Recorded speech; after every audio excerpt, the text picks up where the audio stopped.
Bagamat hindi pa ho sigurado kung makakalaro sa second window ng FIBA World Cup Asian Qualifiers, inaabangan daw po na ni Gilas Pilipinas head coach Tim Cone ang pagbabalik po sa lineup ni center Kai Sotto. Isa raw sa mga pangunahing goal ng Gilas ang muling masanay sa mga ensayo ng pambansang koponan si Kai. Isang taong nga pong wala sa aksyon si Sotto dahil nga sa kanyang ACL injury, pero nakabalik na po siya sa Japan B-League noong Enero. Lalaban ulit po sa Pebrero 26 ang Gilas kontra New Zealand at sa March 1 po naman kontra sa Australia para po sa second window. Papasok ang Pinas na mayroong 2-0 record matapos magwagi sa dalawang laro noong pong first window. Tiwala naman ng Choco Mucho Flying Titans na hindi seryoso ang injury ng star spiker na si Ea Laure.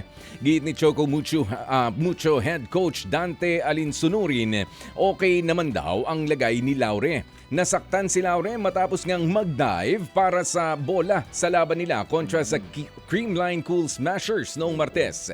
Inakay siya papalabas ng court ng team staff.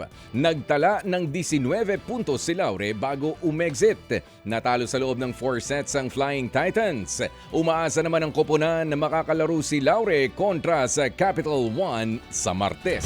Good morning kay Coach Norman Block at sa kanya may bahay. Good morning po, ma'am. Good morning po sa inyo. Opo, sa buong koponan po ng Meralco Bolts, Ate Dina ay bigong makapasok sa East Asia Super League Playoffs ang Meralco Bolts. Mga kapatid, ito nga po ay nangyari na laro kahapon kagabi. Natalo sila sa do or die game kontra sa Japan team na Ryukyu Golden Kings 88-79. Naging mainit kaagad ang simulain ng Golden Kings kung saan umabot nga sa 20 ang lamang.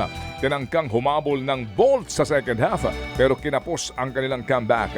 Natapos po ang kampanya ng Bolts na merong 3 wins and 3 losses.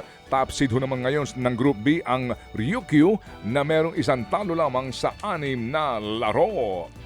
Samantala, magpapatupad ng Green Card System ang UAAP sa paparating na Season 88 ng Men's at Women's Volleyball Tournaments. Magsisilbi itong pabuya sa katapatan at integridad ng mga koponan at manlalaro sa court. Kamukha ito ng dating ipinatupad na sistema sa Premier Volleyball League. Magiging basehan ito ng Sportsmanship Award na igagawad sa dulo ng season. Magbubukas ang Season 88 Volleyball Tournaments ngayong weekend. Samantala po naman, sa Winter Olympics po naman tayo, may atletang umamin na nandaya. Pero hindi sa kompetisyon. Matapos nga pong manalo ng Norwegian athlete na si Starla Holm Laigrid ng bronze sa biathlon, umamin siyang pinagtaksilan niya ang kanyang nobya.